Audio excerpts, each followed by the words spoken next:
qaba ummanni Oromoo gadaa qabaa jechuun gadaa jechuun bulchiinsa. Gadaa jechuun qajeelfama yookaan sirnicha jechuudha. Lola bolle lola. Bolle lola bolle lola. Oromiyaan xiyya gadaan bulti kanaan booda. Bolle lola bolle lola. Bolle lola bolle lola. Oromiyaan xiyya gadaan bulti kanaan booda. Keenya akka dhugaan hin badini yaa waan hunda gadini. Waaqeffannaa keenya akka dhugaan hin badini yaa waan hunda gadini. Dhaabbanni hordoftoota amantii waaqeffannaa jaarmiyaa amantiiti. Akka ilaalcha yookaan dhugaa Oromootti amantii jechuun ammoo dhimma waliigala jiruuti. Dhimma jiruu yoo jennu dhimma aadaa, afaan, maqaa, eenyummaa, duudhaa, heera, sirna, seenaa, safuu, ayyaantummaa, beekumsa, qaroomina, gadaa fi walumaa gala dhimma lafaa hanga lafee ofiiti jechuudha. Lafa ofii irratti afaan ofiin, eenyummaa ofiin, duudhaa ofiin dhimma amantiis yookaan afaan waaqaan walitti nu fidu afaan Oromoo, afaan abbaa keenyati. Waan Oromoon qabu hunda akka waaqni illee hin jaalannetti busheessuun ulee biraa alagaan baroota dheeraaf ittiin nu dhaanaa turanidha malee waaqni afaanii fi aadaa sabootaa waliin caalchisu. Jaarmiyaan uummata Oromoo duudhaa heera gadaa fi waaqeffannaa sabicha yookaan waaqeffattoota haqaa fi nagaan jaalalaa fi qananiin naan deemin waliin jiraachisaa ture humna alagaa xiyya malee ta'e hin taatu jedhu kanneeniin jalaa diigame. Uummatichi yookaan waaqeffattoonnis diigaman. Duudhaa isaanis dhabanii jireenya jiruu hin guunne jiraataa turani. Uummanni gurraachonni yookaan waaqeffattoonni kun aadaa fi duudhaa isaanii ganamaa kanatti deebi'uufis aarsaa yeroodhaan yerootti kafalaniin haqa isaanii kana badii jala oolchanii dhalootaa dhalootatti nama isaanii keessa ol kaawwataa dhaloota irraa kanaan ga'atanii jiru. Galanni ayyaantummaa isaanii ayyaantummaa warra abbaa Oromoo kan gurraachota Afrikaa maraatu haa ga'uutii. Dhaloonni irraa kunis jaarmiyaa waaqeffannaa abboota teenya irraa humnaan diigame sana deebisee ijaarratuun galmoota amantii waaqeffannaa warra abbaa Oromoo gaaddisa ofii deeffatuun sagantaa waaqeffannaa heera fi qajeelfama amantii waaqeffannaa kan warra gadaa sana baratanii wal barsiisuu erga eegalanii waggoota 8 guuteera. Sochii kana keessattis dhaloonni yookaan dhaabbanni hordoftoota amantii waaqeffannaa bal'oo guddoos rakkoo fi gidiraa guddoos dabarsee jira. Har'as gariin dhandhamaa jira. Hojii fi kaayyoon dhaabbanni hordoftoota amantii waaqeffannaa bakka jiranitti gurmeessuun galmoota amantii waaqeffannaa deebisee ijaaruudha. Akkasumas amantii waaqeffannaa namuusa isaa fi giddugaleessummaa jaarmiyaa isaa eeggatee akka deemuu fi tooftaa barumsi amantichaa ittiin kennamu mijeessuun dhaloota duudhaasaa barsiisuudha. Amantii yookaan namni tokko barsiisota se'a. Amantiin waaqeffannaa amantii biraatirraa garaagarummaa guddaa qaba. Akka samii miti. Akka amantiin biraa jiru sanitti akka amantiin biraa jiraatu sanitti miti. Akka ol mubar sanitti miti.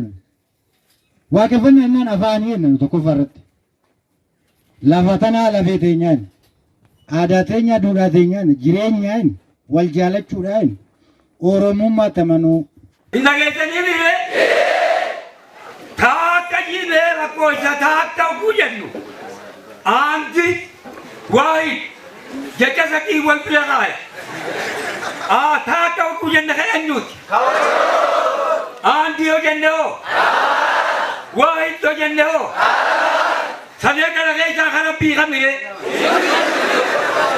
Hundinuu kan rabbiiti. Eega hundi kan rabbii taate afaan keenyaan dhimma bahuun maa nutti hanqatee? Waaqeffataa ta'uun ibsa'uudha jenneen ibsa'u. Ibsa'uu jechuun eega ibsa'e wanta amma warra ibsa'e kun wanta eessatti abbaa waan ifii ta'uu itti dhihaattee kan ta'e ibsa'anii wal ta'anii abbaa waan ifii ta'anii ibdan deeyanii jechuudatti an Amantiin Waaqeffannaa Agayya 27 bara 2005 irraa kaasee barreeffama hundeeffamaa seera irratti hundaa'e dambii ittiin bulmaataa seera irratti hundaa'e qopheeffatee qaama mootummaa aangoon isaa kenname mirkaneessuudhaaf aangoon isaa kenname mirkanaa'etti waldaa amantaa seera qabeessaa fi seeraaf heeraan socho'u seera biyyaatii fi seera waaqeffannaatiin kan socho'u ta'uusaa beekuun nurraa malaa jechuudha. Hojimaan isaa akkuma uummanni Oromoodhaa qabutti adeemsa bu'uura gadaa godhatee caasaa silaa amantiin tokko ijaarrachuu qabu akka biyya kanaatitti taasifama dhaabbata irraa ka'ee akka galmaatitti diriirfachuudhaan akkuma guddachaa deemuun akkuma bal'achaa deemuun ijaarrachaa banachaa as ga'ee amma waggaa 7 xumuree waggaa 8ffaa keessa dhaabbannu kun. Turtii isaa kana keessatti galmoota 400 ol banachuudhaan golee Oromiyaa kana keessatti darbee hanga biyya alaatti illee akka ga'utti galma amantiidhaa baneet barnoota amantii waaqeffannaa kennuutti jira. Dhaabbanni keenya dhaabbanni hordoftoota amantii waaqeffannaa dhaabbata amantiiti. Dhaabbileen dhaabbata kana ija kalaamsutii ilaalaa turanillee nuti dhaabbata amantii ta'uu keenya beekanii miseensota illee deeggartoota illee hedduu kan qabnu ta'uu keenya beekanii bakka geenyetti bakka teenyetti deeggarsa akka nu godhan waamicha dhalootummaatiin isaanii dabarsa. Dhaabbanni keenya yaa'ii jalqabaa bara 2006 saadasa 13 Naqamte irratti taasifatee erga gaara hojii seenee as milkaa'ina hedduu fi rakkoo hedduu keessa dhaabbata bahee as ga'e ta'uu keenya hundi keessanuu deeggartoonni fi hordoftoonni koreeleen teenya hundi keessan ni beeytu. Rakkoo dhuftellee obsaan odoo boonyee maraatiin badhaadhina argannellee odoo kolfineen du'in wal madaalchisnee danda'a obsaa rakkachaa as geenye. Kanaaf waan darbe bobbo'aa himachaa deemu odoo hin ta'in waan nufutti waan egere hojjennutti karoorfannee kan darbe akkuma darbettu kan dhufutti qophoofnee bakka kaaneef san ga'uuf cimnee hojjechuu akka qabnu miseensota koreelee keenya fi deeggartoota hordoftoota amantii waaqeffannaa hunda keessan waamichan isinii dhiyeessa. Dhaabbanni kun dhaabbata duudhaa uummata Oromoo gaggeessu sagantaa uummata Oromoo kaleessa guddi deebisee dhaabuudha. Dhaabbata gadaa irratti hojjetuudha. Dhaabbata aadaa irratti hojjetuudha. Dhaabbata dhugeeffannoo uummata Oromoo irratti hojjetuudha. Dhaabbata jiruu fi jireenya uummata Oromoo irratti akka waliigalaatti fuula keenya gara abbaa keenya kan jedhuun kanaan ijaaramtanii biyya kana irratti dhaloota manni warra keessanii isin jalaa diigame, seenaa warra keessanii diigame, duudhaa warra keessanii diigame, sirni badhaadhinaaf jireenya qananii warra keessan jalaa isin jalaa diigame deebistanii ijaarrachuudhaaf baga of taatanii wal taatanii argamtan baga jiraattan isiniin jedha. Isin har'a lafa kanarra teessanii biyyee keessanii dhoqqee keessa dhaabbatanii waan keessa bira dhaabbachuu kun waan xiqqaa miti jechuudha. Immoo amma ofii keenya lafa kanarra teenyee biyyee irra teenyee dhoqqee keessa teenyee deebinee immoo dhaloota itti aanu akka barbaadutti yoo xiqqaate qaalee meetirii tokko tokko gubbaa ta'aa lafa bal'aa gubbaa ta'aa jiru akka morri bisu godha yoo ta'in akkasitti akka inni immoo ga'ee akka itti waan san gaggeeffatuuf isin baraa badaa jiru amma akka itti dhiphattanii jechuun amma akkanatti rakkattanii jechuudha. Kanaaf ga'een namni har'a rakkinni har'a namni tokko jabaatee jiniinsifatee rakkina san keessa darbuu danda'u dhaloota boruuf qalanii ta'a jechuudha. miidhama dhaloonni tokko miidhamu dhaloota boruuf karaa ta'a. Kuni waanuma beekamu waanuma abboota keenya irraa bara waanuma dhaloota keenya irraa bara. Ayyaantota Oromoo sirnoota darban keessa dhiibbaa fi cuuccaa utuu harka hin kennin aadaa kana hanga ammaatti gidiraa adda addaa keessa darbanii kanaan nu ga'an akkasumas hayyoota Oromoo ofiif otoo hin taane saba kanaaf jiraatan seenaa saba kanaa aadaa saba kanaa amantii saba kanaa barreessuudhaan akka nuti arra of taanee waan hunda dubbannuuf wareegama guddaa kaffalanii arraan nu ga'aniif galata guddaa galchuuf hin barbaadu.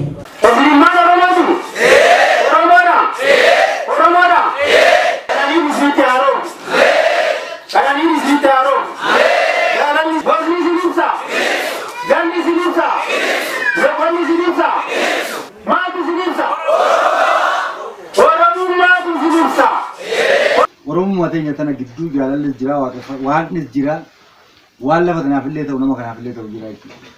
Miidhamni nama waaqeffataa ta'e tokkoo fi Oromoo waaqeffataa ta'e tokkoo fi Oromoo kiristaana yookaan islaama ta'e tokko qixxee dhukkubuu qaba qixxee si miidhas qixxee sitti qaawwisas jechuudha. Waan Oromoon irratee lafaa qabu jiruuf jireenya Oromoo qajeelfama Oromoo barnoota Oromoo san isatu Oromoo tana saba guddaa godhee saba wal jala yaa'u saba walii beeku saba wal beeku taasise waan ta'eef akka abboota keenya sanitti qananiidhaan gammachuudhaan jiraachuudhaaf Oromummaa keenyatti amannaa jechuudha. Kanaaf yommuu waa'ee amantaa kaasnu eerri biyya keenyaa keewwati 27 xiqqaan tokko kan itti aananii tarreeffaman namni kamiyyuu ilaalcha amantii barbaade hordofuu eera keenya keessatti tumamee jira jechuudha. Namni kamuu lammiin biyya keenyaa kamiyyuu amantii barbaade gareedhaan dhuunfaadhaan bifa adda addaatiin karaa gurmaa'e waaqeffachuu wanti isa dhorku tokkollee hin jiru jechuudha. Kanaaf namni keenya hundumtuu mirga kana mirga heeraaf seeraan argate ta'uusaa beekee itti gargaaramuutu irraa malaa jechuudha. Kanaaf wanti amantii waaqeffannaa hordofuudhaaf dudduuba keenya nu sodaachisu yookaan nu leeyyaasisu kamiyyuu akka hin jirre uummanni keenya kun beekee galuutu irra jiraataa jechuudha. Mee sochii deebee ijaaramuu hordoftoota amantii waaqeffannaa kanatti keessatti bakka baatti maqaan keessaniin ka'a. Yoo miidhaganii waaqeffataa taatanis moo duruma dhalootumaan amantii biraa fudhanne? Dhugaatii ani gaafa ijoollee odoo hin beekin bishaan fiqasaniiru. Ergasii ani waaqeffatuma ta'etan beeka umurii kiyya guutuudha. Maatii kiyya kiristaanaan kaane. Ani waaqeffatuma ta'etan beeka soomee hin beeku waan silaa ulaagaa amantii sanii godhee hin beeku akka mataa kiyyaatti. Yaa ta'uti immoo gara waaqeffattoota taatanii gurmooftanii nuti ani waaqeffataa irraa gara nuti waaqeffattoota jechuutti yoo akkamitti jeetanii akkamitti sochiin waaqeffannaa kun jalqabe iddoo jireenya keessanii? Dhugaatii dhuguma uummanni Oromoodhaa jalqabarraa uumama isaaniitti irraa waaqeffataa akka turan seenarraas waan barreefi nutis immoo waaqeffataadha jenneeti sagantaa alagaa kana wajjin deemuu dadhabne achirraa ta'uudhaan of ijaarree waaqeffattoota taanee gurmoofne erga yeroo hanga tokko deemne sagantaan gara gara dhaloota Oromoodhaa golee Oromiyaatii walitti dhufuudhaan waaqeffattoota taanee hanga ammaatti waaqeffataa jirra jechuudha. Baay'ee gaariidha. Jalqaba naannoo jireenya keessanitti galmi amantii waaqeffannaa keessatti warra hundeessi keessaas nama tokko akkasumas jaarmaa kana keessaas dhaabbata hordoftoota amantii waaqeffannaa kana nama hundeesse keessaa tokko akkasumas gaggeessaa dhaabbata hordoftoota amantii waaqeffannaa turtanii mee akkamitti yaadattu hawaasa?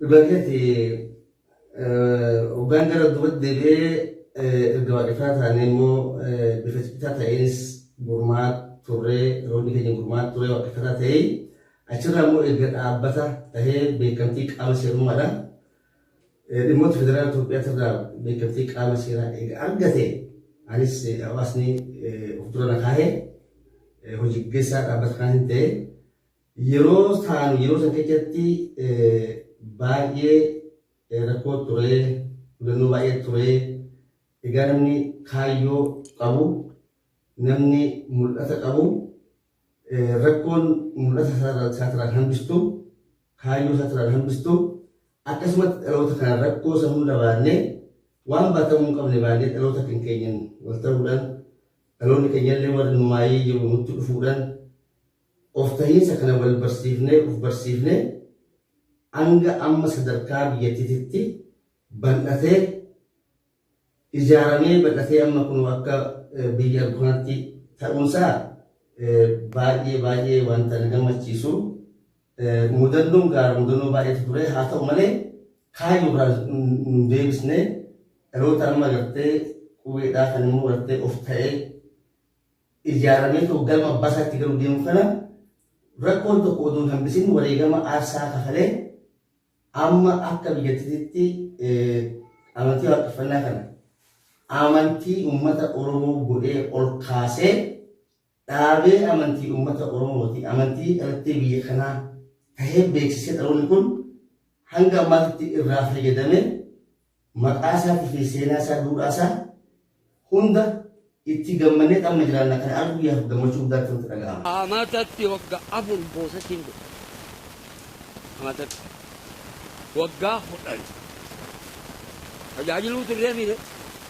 Achi keessatti hayyamni nu argame waan ta'eef jaarmayni kun guyyaa jaaramee hayyama mootummaa kan arganne irratti koreen ijaaramtee guyyaa karaa buune waan hojii san irratti karaa buune irraa fe'ee jechuudha. Egaa akkuma beekamu dhaabbanni hordoftoota amantii waaqeffannaadhaa dhaabbata warra gurraachotaa dhaabbata sagantaa uummata gurraachaa kaleessa nama akka isaatiin jalaa bade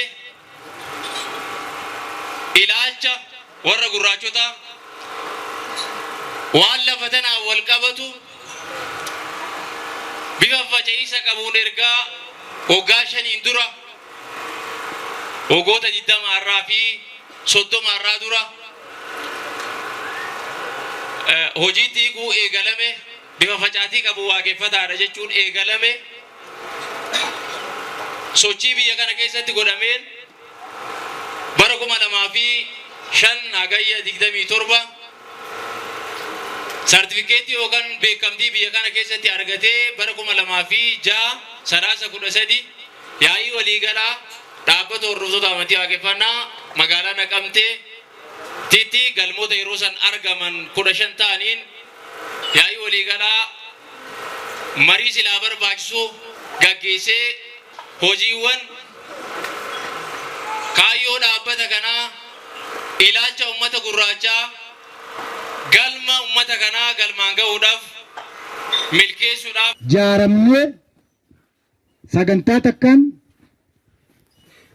uummata Oromoo giddugaleessummaa tokkoon jiraatu san giddugaleessummaa jaarmaa keenya waaqeffannaa namoota ofii safuu kalee qabdu san heera keenya uummata Oromoo kalee walii galchitee saba jabaa goote san nutillee sagantaa san kaleechaa san qabannee waan lafaa ol kaaneef heera uummata keenyaa san qabannee waan lafaa ol kaaneef ayyaantummaan isaaniitillee nu bira waan jiruuf isa humni amma jirru kunii fi humni ayyaantummaa sun walii gallee waan deemnuuf ammallee warri sagantaa tana lafaa ol kaase dhaloota haaraa dhaloota xixiqqaa kan boruuti lafa tana irratti hafee yeroo dheeraa umurii dheeraa jiraatu waan ta'eef dhaloonni xixiqqaan kun sagantaa kana lafaa ol kaasuun abdii guddaadha waan ta'eef of taanee jiraachuun dugda eenyuttuu erkannee yookaan sagantaa alagaatiin waan lafaa ol hin ka'iniif yookaan erkannoo tokko malee waan lafaa kaaneef wanni sagantaa kana dura dhaabbatu akkallee humni sagantaa kanaa olii waan hin jirreef namni waan kana beeknee jabaannee itti hojjetachuu qabnaa. Dursa namni hoggaa obbeekee kan namallee beekee waan ofiitillee beekee addunyaa kana gubbaarratti akka ofiitti maqaa isaatiin waamamee jiraata yookaan maqaa isaa irraa buqqanii maqaa ofiitti kenna namni biraayi gaafsan inni jiru jechuudha jechuudha. Kanaaf nu amma warra maqaa namni nutti kenne san didee maqaa ofii keenyaa qabu kan abbaan keenya nu baasanii of yaamuudha asitti ol ga'ee jechuudha. Maqaa namni nu baase kan kiristaana nu baasan islaama jedhanii kan nu baasan shawwaa jedhanii kan nu baasan abalu jedhanii kan nu baasan waan namni ittiin nu qoodee Oromoo adda baase san irraa baanee Oromoo taanee waan uummanni Oromoo akka Oromootitti qabu sanii dugda keenya jechuuf jechaadha walumaa galatti wanni nuti murannee deemnu. Amantaa waaqeffannaa mirga amantii isaa babal'isuu, barsiisuu, aadaa saba Oromoo babal'isuu, dagaagsuu, qo'achuu, barreessuu. Inni biraan sirna gadaa Oromoo bakka hundatti deebi'ee akka inni miila lamaan dhaabbatu gochuu, waan safuu saba isaatis biratti hojjechuudhaaf aangoo seeraan kan kennameef ta'uusaa namni as keessa jiru hundumtuu hubannoo wal fakkaataa qabaachuutu irraa malaa jechuudha. Oftaan waltaan abbaa waan ofii ta'an. Of ta'uu jechuun maal jechuudha? Karaa abbaa ofii fuula deebi'u. Akka abboonni keenya kaleessa jiraatanii turan jiraachuu. Heera kaleessa abboonni keenya ittiin jiraataa turan hin jiraatu jechuudha. Waan kaleessa Oromoo irraa dhufne waan ta'eef Oromoo irraa dhalanne waan ta'eef waan kaleessa Oromoon ittiin jiraatanii turan hin jiraatu jechuudha. Akka kaleessa Oromoo wal bobbaasaa turetti heera kaleessa Oromoon ittiin bobba'ee galaatii turetti akka Oromoon kaleessa jiruuf jireenya isaa gaggeeffataa turetti jiraatu jechuudha. Akka Oromoon kaleessa hawaasummaa Oromoon kaleessa qabu san hin jiraatu jechuudha. Namni of ta'e sadarkaa jalqabaatti of argataa jechuudha of ta'uu baay'ee. Ani eenyu waan jiru san of argataa jechuudha. Gatii dhala namaa ofii kennaa jechuudha. Gatii ofii kennuu qabu ofii kennaa jechuudha. Of ta'uu gaafa jiru. Akka kaleessa abbaan isaatti jiraataa turetti jiraataa jechuudha. Dhaloonni of ta'e kun wal tahaa jechuudha. Wal ta'uu gaafa jiru. Dhaloota of ta'e kanatu wal dhufee wal tahaa jechuudha. Yaadan tokko ta'a. Walii dhagaa jechuudha. Wal jala yaa'aa jechuudha. Yaadan tokko ta'ee wal hubatee ati naan deemu irra walii galee nagaa fi jaalala waliin jiraata jechuudha. Ofuma ta'anii argamu dugda ofiitiin dhaabbachuu. Dugda ofiitiin dhaabbachuu jennaan guutuu jechuudha waan irraa jedhu. Eenyummaa ofiitti jiraachuudha jechuudha. Of ta'u jechuun gara abbaatii fuula deebi'u. Namni of ta'e maal argata? Namni ofirraa gore hoo maal nama? Namni of ta'e ofuma argataa jechuudha. Afaan ofiitti argata. Aadaa ofiitti argata. Safuu ofii. Ayyaantummaa dhaloota ofiitti jiraataa jechuudha. Namni ofirraa gore meeshaa alaqata. Ija ofii balleessaa oolaa jechuudha. Kanaaf wal ta'uu jennaan wal jala yaa'u. Wal jala yaa'ee wal dhaga'ee akka abbaa fi eenyummaa ofii ofirratti tiksee afaan eenyummaa dhabata. Afaan ofiitiin of ta'ee aadaa ofiitiin of ta'ee jiruuf jireenya hawaasa tokkoo akka itti dhaloonni tokko wal jala yaa'u. Akka itti dhaloonni tokko bobbahee walii hoogganamee caayaa takka jalatti ijaaramee caayaa takka jalaa wal jala yaa'ee jiraatu ta'ee achi jala jiraataa jechuudha akka abbaa ofii. Kanaaf wal ta'uu jennaan wal jala yaa'udha jechuudha. Abbaa waan ofii ta'uu, abbaa afaan ofii, abbaa aadaa ofii, abbaa safuu ofii, abbaa sagantaa ofii, abbaa amantii jiruuf jireenya akka abbaa ofiitti deebi'uudha jechuudha. Amantii waaqeffannaa amantii nagaa ta'uu isaa fi dhimma tokko tokkoon illee waan amantii biroon wal fakkeessu qabaatullee amantoota biroo irraa waan hedduun gargar ta'ee duudhaa mataa isaan kan geggeeffamudha. Ilaalcha waaqa itti ilaalurraa ka'ee garaagarummaan amantiidhaa amantiitti adda adda. Kanaaf kana dabalatee amantiin waaqeffannaa kadhaan waan namoo jalaa baata osoo hin taane dhugaa hojjechuu fi of taatee wal ta'uun jedhee barsiisa. Namuu waan qabuun akka of ta'u, akka waliin jiraatu fi waliin nyaatu, akka harka waliin laganne barsiifti. Afaan Oromoon aadaa Oromoon gaggeeffamti.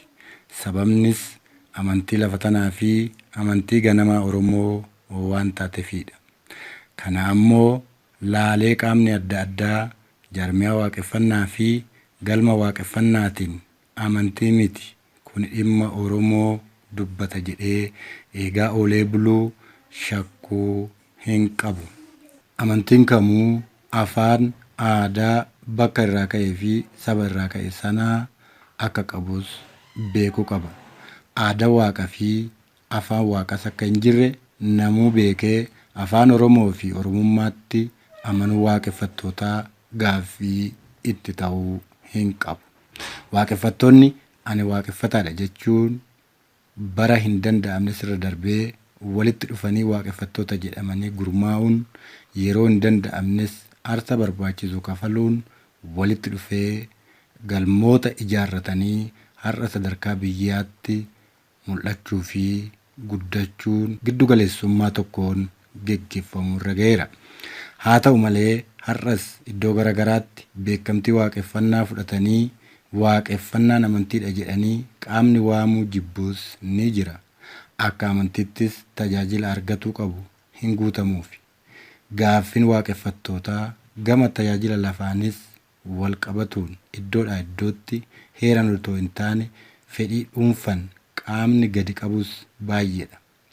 Hidhaan galma waaqeffannaa bakka tokko tokkotti akka mana amantaa hin taanetti cabsanii seenuunis waaqeffattoota barnoota amantii waaqeffannaa irra jiran hidhuun qorqalbii waaqeffattootaa jeequun akka dhaloonni ifaa fi bilisaan amantii isaanii hin geggeeffanne akka namni amantii kanaatti hin dabalamne dhiibbaan godhamu waan baay'ee gaddisiisaadha.